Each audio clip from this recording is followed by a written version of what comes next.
Èyí ni àyọkà láti inú ìwé àwọn Ọ̀jẹ̀lú láti ọwọ́ bàbá wa Ayẹni Adéwùsì Adébámigbé Muhammadu Àpèsáàwùdá.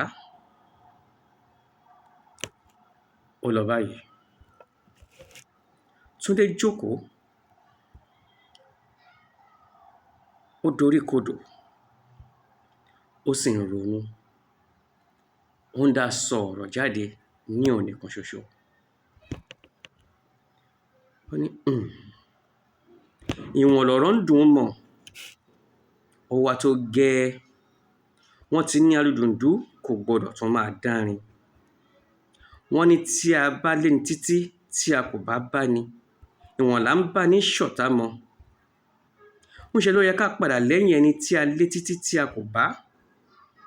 Tí nǹkan bá ti ń le ní àlejò, ó ṣetán tó máa bàjẹ́ ni.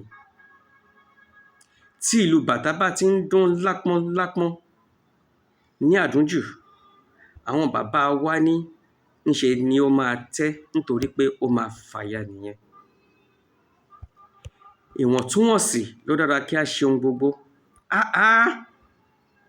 Ó ti ṣe é jù. Kí ló dé tó bẹ́ẹ̀? Ṣebí ńṣe ni ọ̀pọ̀ iyọ̀ máa ń ba ọbẹ̀ jẹ́. Ìgbà tí ìdin yọ̀ láyọ̀jù níjọ́sí, ayọ̀ pa á. Ẹ̀rín àríjù a máa ya ènìyàn ní wèrè. Sùúrù àníjù a máa sọni di ọ̀dẹ̀.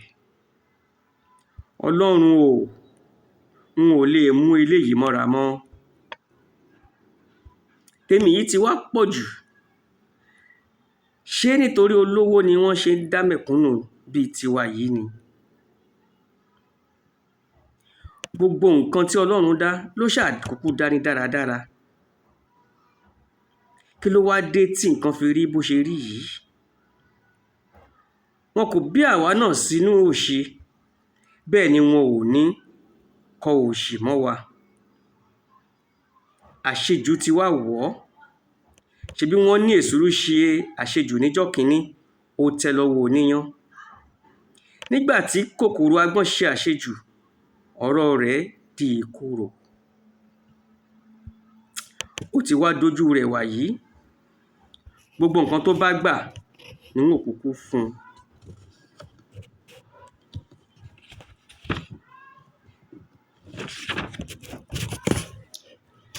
Dùndún wọn ti láta ju tèmi. Mo kọ̀ ọ́ láti òní yìí lọ. Bàtà wọn ti ń ró pọnlá láròjù, ó sì ti bẹ́. N ò ní kọ nǹkan tó lè ti ìdí rẹ̀ jáde mọ́. Mo ti sún, mo sì ti kan ògiri. Ó dàbí ẹni wípé ọ̀rọ̀ tèmi yìí kò fẹ́ sùúrù mọ́. Ṣé iṣẹ́ ẹlẹ́dàá pọ̀ púpọ̀?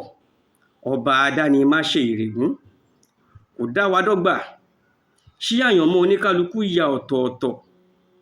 Èyí tó dá fún Táyé àti Kẹ́hìndé. Tí ẹlòmíràn kò bá yarí kanlẹ̀, ṣe bí ọ̀rọ̀ irú wọn kì í tètè lójú. Ọba adáni má gbàgbé. Ọba ṣèyí òwú. Olódùmarè. Ojú rẹ dà o. Ọ̀rọ̀ mi mà di ọwọ́ rẹ. Ogun ayé nìyí. Ìjà ńlá tó jà tó gbé ọba àgànyìn níjọ́sí ló tún dé yìí o. Kì í kúkú ṣe gbogbo ẹni tó bá lọ sójú ogun náà ni máa ń bá ogun lọ. Ẹni tí Ọlọ́run bá ní yóò ròyìn ogun, kò kúkú ní gbé sógun. Irú wọn kò gbọdọ̀ bógun lọ. N ò tètè dé, n ò ní tètè lọ. Èmi ò sì ní bá wọn kúkú àjọkú. Báyìí ni mo ṣe dìde dúró lójú kan tí mo jókòó sí, tí mo sì fi orin sí ẹnu tí mo ní: n ò lọ, n ò bọ̀, kò màmá ní séwu fún mi o. N ò lọ, n ò bọ̀, kò mà ní séwu fún mi o. Ẹ jẹ́ ká pàdé